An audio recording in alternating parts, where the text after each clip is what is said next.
what I've learned is you have to be able to take criticism well as a beneficial man. If you're going to be a servant leader, and as Black men, I believe that's the goal for all of us, you have to be able to digest and respond to criticism well. If you don't, you can't mature well and you can cause harm to those around you. I don't think anybody really likes criticism. Sometimes it feels like one of those necessary evil things, but like criticism is important. If we don't get critiqued, if we don't get advice given to us to help us make adjustments on any aspect of our life, we can't really grow. We can't really grow. So that's why it's important to not necessarily live in a vacuum and to not be a hermit, and to also be around people that can challenge you and help you to grow and help you to mature. Because again, if you're not getting that critique, if you're not getting that pressure, if you're not getting those suggestions to make improvements and changes, you'll just stay the same. If you don't get that resistance, that pushback, you'll just stay the same and you won't get stronger. You won't get better. You might actually regress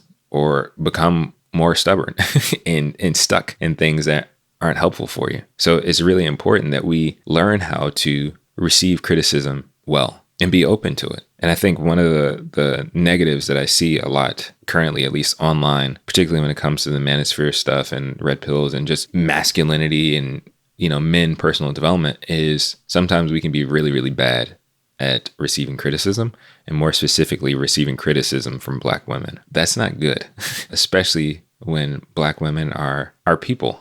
Like, they're our sisters, our mothers, our wives, our spouses, like our aunts. They are an integral part of our community. And as some people say, Black women are the community, and if we, again, as servant leaders, are trying to protect, provide, lead for women, if we're to be good leaders, we have to be open to critique. We have to be open to criticism. We have to be open to it. And it's wise to heed it. So, if you work at a company, or even if you go to a restaurant and they have these comment cards or things like that where you can make suggestions or tell your experience, shrewd business owners, shrewd CEOs and bosses or whatever, they heed that stuff. They pay attention to that stuff. They pay attention to what their employees might say. They pay attention to what their customers say so that they can better serve them. And I think as Black men, we haven't done a good job at that. We have not done a good job at receiving criticism and being shrewd with the advice and information that is given to us. Yes. And because of that, I think that's made things very, very difficult for us and made things very, very difficult for our community. Because as leaders, we aren't listening to the people that we're leading,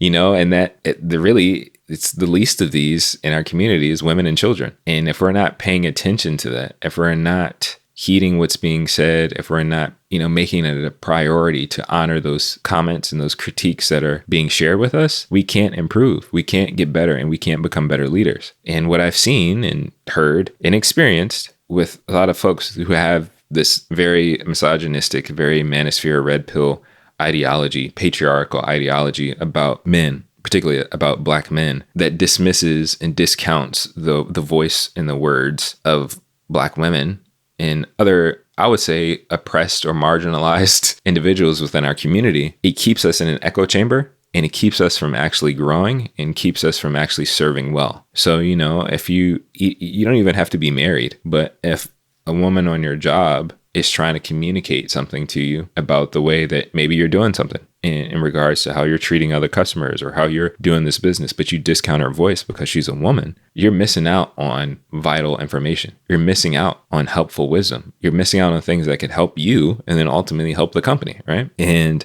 it's sad that very often it takes a man repeating something that a woman said for a man to hear it. You know what I'm saying? So like, your wife could say the exact same thing that I'm saying, but because of our internal misogyny, you'll listen to me and discredit or discount what your wife may have said to you. And listen, I wrestle with it too. I struggle with it too. Like we all struggle with the misogyny, misogynoir, patriarchy, and all of these things, all of these beliefs, all of these ideologies that are actually very destructive to us as men and destructive to our community. But I think a big part, again, comes back to learning how to constructively receive criticism. And so from what I've experienced, most men respond to criticism in 4 ways. They have an apathetic response, they have a violent response, they have a condemnation response, or a constructive response. So the first way, apathy, meaning that if somebody says something, you just don't have any feelings at all. And that's kind of like you just don't listen. So you're open to it in the sense that you hear. So And it doesn't only have to be women. But I think a big proponent and a big reason that we struggle with a lot of stuff is that we don't listen to the criticism that comes from our sisters. But it can be from other men too, because we can push back and ignore the voice of elders. You can have older men in your life who are trying to tell you, hey, this is what you should do, but we push back. You can have younger people in your life trying to give you advice, but hey, we got our pride, we got our ego, I'm older than you, push back and ignore it. And I think, as men, I don't know what it is. Like we struggle with pride and ego. That is, I don't know. I don't know why that is. Like why that is like one of the strongest, I feel like, sins that we wrestle with. But pride and ego will definitely hinder us from receiving constructive criticism and receiving criticism constructively and using it in our lives so that we can grow and mature. I don't know. The devil knows what he's doing, I guess. Anyways, having an apathetic response. So you just, no feeling, no care, no thought. It just goes in one ear and out of the other. And that's not good. And especially if somebody is actually trying to pour into you and share things with you because they care about you and they actually want things to be better. Having an apathetic response is dismissive and, like selfish. Because again, you're saying to whoever is communicating something to you that their word isn't valuable. It's not that important. And then again, it's rude to them and it doesn't help you. The second thing is violently. I've experienced this. And in violent, that can range. Violent can be like shouting back. Violent can be, storming out of a room. And violently can be putting hands on somebody else. If somebody's just trying to give you like, I didn't like that you did this to me. And that pride, that ego, or maybe even that shame the shame and that guilt that comes from realizing that what you did wasn't good, that it wasn't beneficial. And because we're embarrassed, at times men react violently. They'll go against the critiquer in a way to try to shut them up or silence them, to either protect themselves. I mean, it's to protect themselves in various ways, but to just stop it. Like, I don't want to hear it. I don't want to hear your mouth anymore. Saying stuff like that, even though the person is trying to help you. And I get it that sometimes not everybody is effective at communicating things, especially if you're like in an argument or you're in a heated situation or whatever. It can be a sensitive thing or a sensitive subject. And we're not always... our words aren't always tactful, talking and receiving, But for us, if we're striving to be beneficial men, we have to be mature enough to listen in those moments, even if we're getting like a raw, heated version of a critique. And it takes humility to be able to receive that and digest it without backlash or without retaliating immediately. Like that's one of the things that I had to learn early in my marriage is to like not rebut immediately. So if what happens to a lot of people is, and I would say a lot of men, you receive a critique and then you automatically say, but like you always push back. And sometimes you just need to sit and listen to it.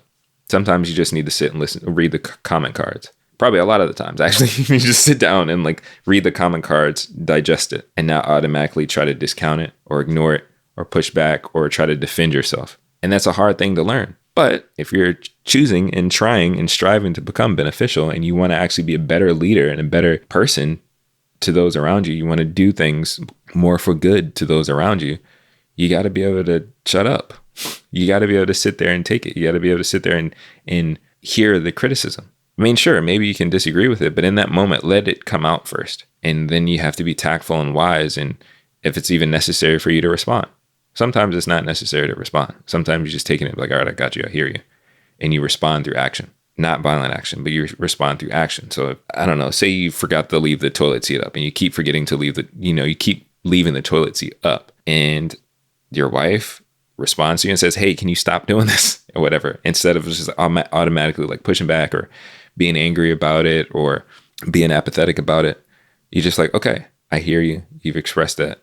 What I'm going to do is make an effort to just put down the toilet seat. And you just show up in that way. It doesn't require words, doesn't require any of that stuff, but you just repent or change in your behavior. And that, again, that can be for anything. It doesn't have to only be romantic relationships. It can show up in your friendships. If you always show up late whenever we're going places, you always show up late and it feels insulting. The friend could be saying this, and it can be a guy friend and, whatever, somebody's saying that to you. You don't have to complain and like, well, make excuses and stuff like, okay, I hear you. Then your response can be in your actions. Like, all right, whatever I got to do. If I have to leave earlier or whatever, or if I got to trick myself in my calendar to make sure that I show up at events earlier, I just got to figure it out so that I'm actually being more beneficial and honoring those around me. But that takes effort, and it takes making a decision to say that, I'm going to respond to this critique in a constructive way. Often I've seen and experienced responding to criticism apathetically, violently. And the one that I think I struggle with the most is condemnation. Personally, for me, is you receive the critique and then you beat yourself up about it. So whatever the issue is, whatever is being expressed to you, you kind of snowball into negativity about yourself. Like, I'm the worst person in the world, And you start saying stuff that maybe even the person who's critiquing you or the person who's sharing something with you isn't even saying. But it leads to self-loathing, and it can lead to depression. It can lead to self-destructive things. And again, that's not helpful. The first three things, apathy, violence, and condemnation, like self-condemnation, is not constructive. Those are all destructive ways to respond to criticism. And those are things that we need to avoid those as much as possible. And again, criticism shows up in so many different ways. It doesn't have to be romantically. It doesn't, whatever. It shows up in different ways. But as beneficial Black men, when criticism comes, when we're open to criticism and when we hear it, don't be destructive. Don't be apathetic. Don't respond violently. And don't respond violently yourself. Have self-condemnation for yourself. The fourth way, which is what we should all strive to do, is to respond constructively. You listen and you hear and you process what's being shared with you in a way that can help you to actually be better and to help you to actually serve in a more beneficial way. And that can come with asking questions. For example, I just mentioned about being late, showing up late for places. Say the initial criticism is like, you always show up late. A question can be like, even if you need it, why does that bother you so much? Wanting to get better understanding. Because sometimes that's part of that empathy that can help us make better decisions. If it's an example, every time you and your friends, you and your boys, you having dinner or whatever, trying to catch up, but you're always late. You're always the one that's late. And they express to you, it's like, yo, you're always late. Like, what's up with that? You got to stop doing this. This is a problem. We don't like it. We don't appreciate it. And you ask why. And if they say, because like we have this time that we want to spend with you, but every time you're late, either the time that we get to spend together is cut short, and it doesn't seem like you value us as much as we want to value you. And in that moment, you have a choice. I can decide to show up and actually show that I actually really do care about my friends, and I want to honor them, respect them, and actually be of some good to them by making sure that I show up earlier or I show up on time or whatever, because you want to respect them in that. You can ask questions and ask for help. What are some ways that maybe I can actually improve on this? How can I make some changes? And again, that can be difficult because of that the issue that we wrestle with as men is that pride, that ego, because that requires you to be humble to say, like, I don't know, I need help. I want to get better at this. Like, I actually want to change, and I actually want to do good. I want to do beneficial things. I actually want to love and serve well. That requires humility. That requires being open to that critique to say, I don't know everything, and I'm actually going to value the stuff that you're saying. It may be difficult, but it's possible. It may be difficult, but it's possible. And it's something that we got to do if we're trying to be better men for our community, if we're trying to live for glory and for good. And again, I'm saying this to myself too, that even when something happens and you receive criticism, comments, whatever, however you want to describe it, to something that you're sensitive to or that requires you to be vulnerable or that may be touchy, you have to keep in mind that I can take this constructively so that I can continue to grow, so I can continue to become better. Because again, whether it is in relationships or, broadly in our relationship with Black women, a lot of the things that have been shared, stuff that I've heard many, many times now, and from various women, it's constructive criticism. The things that they're saying, the things that they have issues with or complaints about, if you take it and actually listen to what they're saying, those are criticism that you can use constructively to actually be a better brother, a better boyfriend, a better husband, a better father. But that requires us to listen, to actually value the words that's being shared by Black women, it's being shared by women, it's being shared by other men, whatever, elders, people younger than you, whatever. That stuff is there for us to be better. And we have to put the pride and the ego aside and stay committed to living for glory and living for good, living to build something better than ourselves, live to serve those who, we're really called to lead and to provide for and protect and all that other stuff. It requires us to listen. It requires us to have our suggestion box open and actually read what people put in there, So what advice would I give when it comes to dealing with criticism? Decide to find the constructive truth in criticism that's given to you, not only individually, but generally. And so what I mean by that, but generally is like, especially when it comes to this manosphere space and all the things that we're hearing online or whatever. And it could be other things. Like you may hear general statements of like all black men, this, all men, this, that, or whatever, those are, general statements. And usually our response is, our first response is like, well, it's not all. Just listen.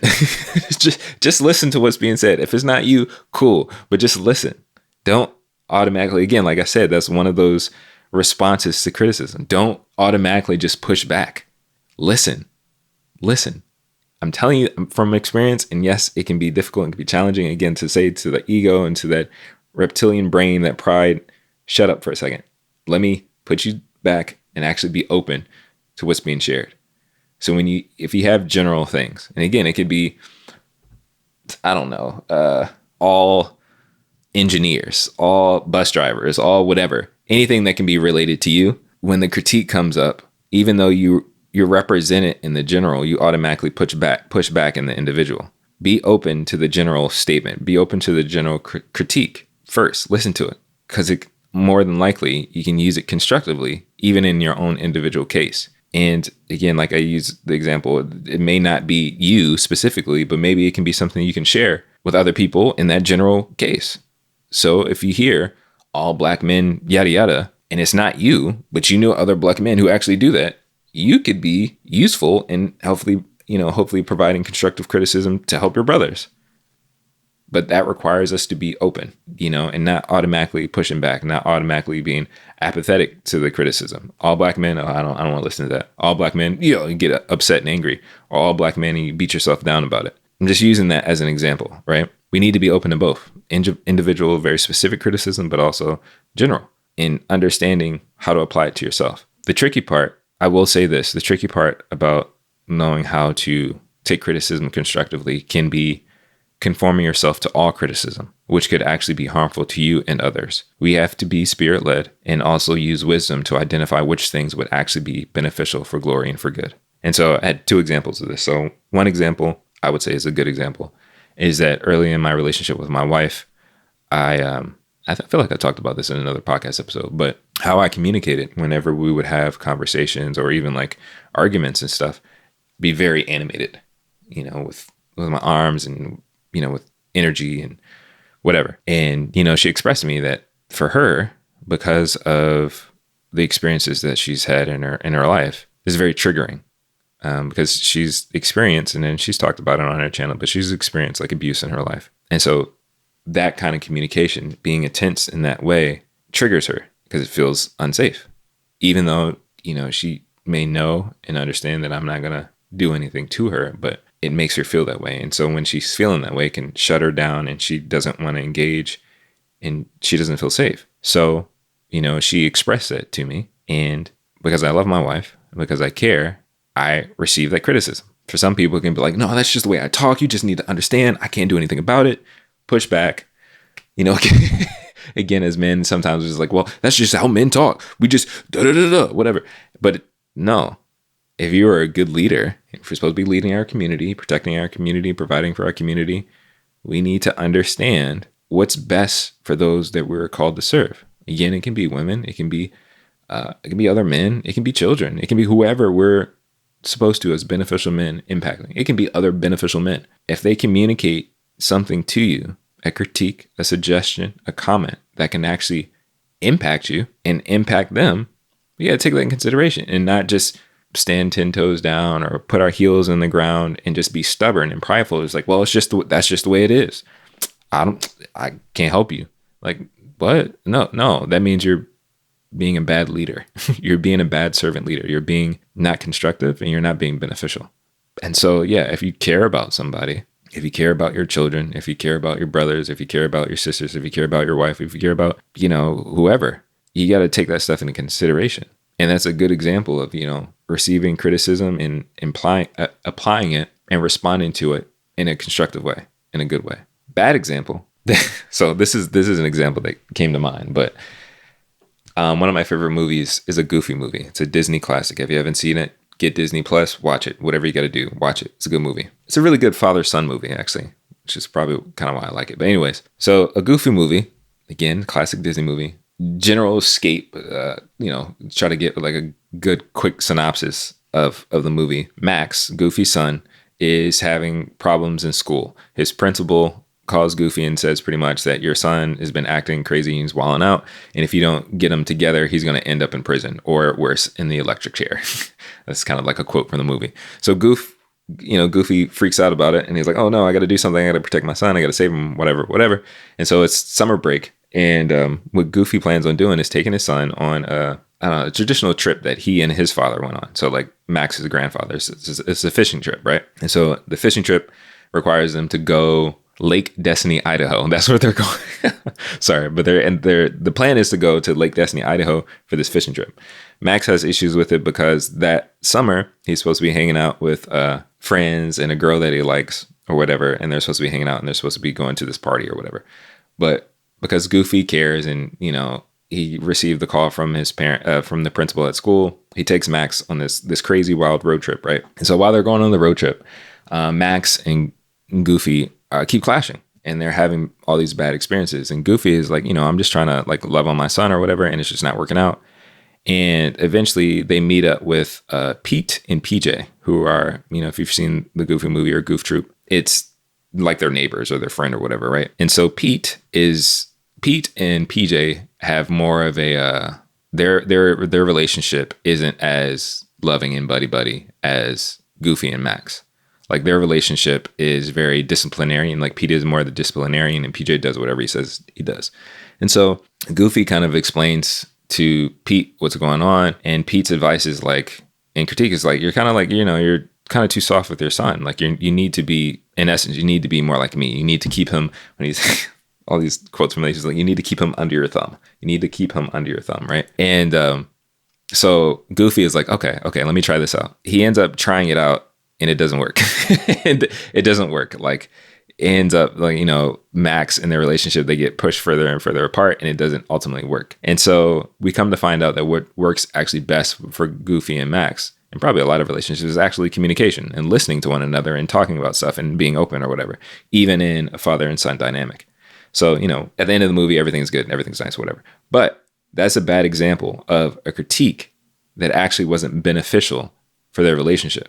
When Goofy took that critique, he took that advice and he internalized it and then tried to apply it, it actually made things worse with his relationship with his son.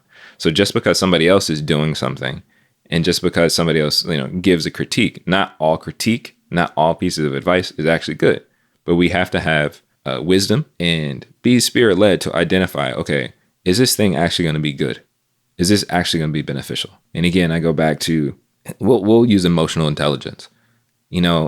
As men, even currently, that's a critique that we need to develop our emotional intelligence. That as men, we need to develop our emotional intelligence. We need to work on our mental health. We need to get to a better place where we can be more in touch with our feelings so that we can be more effective at communicating and all this stuff. Again, there's a lot of pushback from men to be like, no, we don't need to do that. You just don't understand how men are, so on and so forth. This is a good critique. We do need to tap into our emotional intelligence. We do need to learn how to become better and healthier human beings. And yes, it is something that we should embrace. And I think a lot of times men push back from it because of patriarchy, misogyny, all kinds of these beliefs and ideas that we feel like attacks our masculinity or takes away from our manhood, but it doesn't. So that like when we push back from that kind of critique, we can't grow, we can't mature, and that ultimately has a detrimental impact on our relationships and our community and even the development of young boys in our community. Like all criticism isn't bad. More often than not, it can be helpful and maturing and becoming beneficial. And ultimately, we have to be led by the Holy Spirit and use wisdom to constructively use criticism to grow, whether professionally, personally, romantically, and so on and so forth. Black man, you have to learn how to be more open to criticism and how to decide and choose to take that criticism constructively, not destructively. Don't respond to criticism apathetically. Don't respond to criticism violently. Don't respond to criticism in a self-condemning way. Constructively.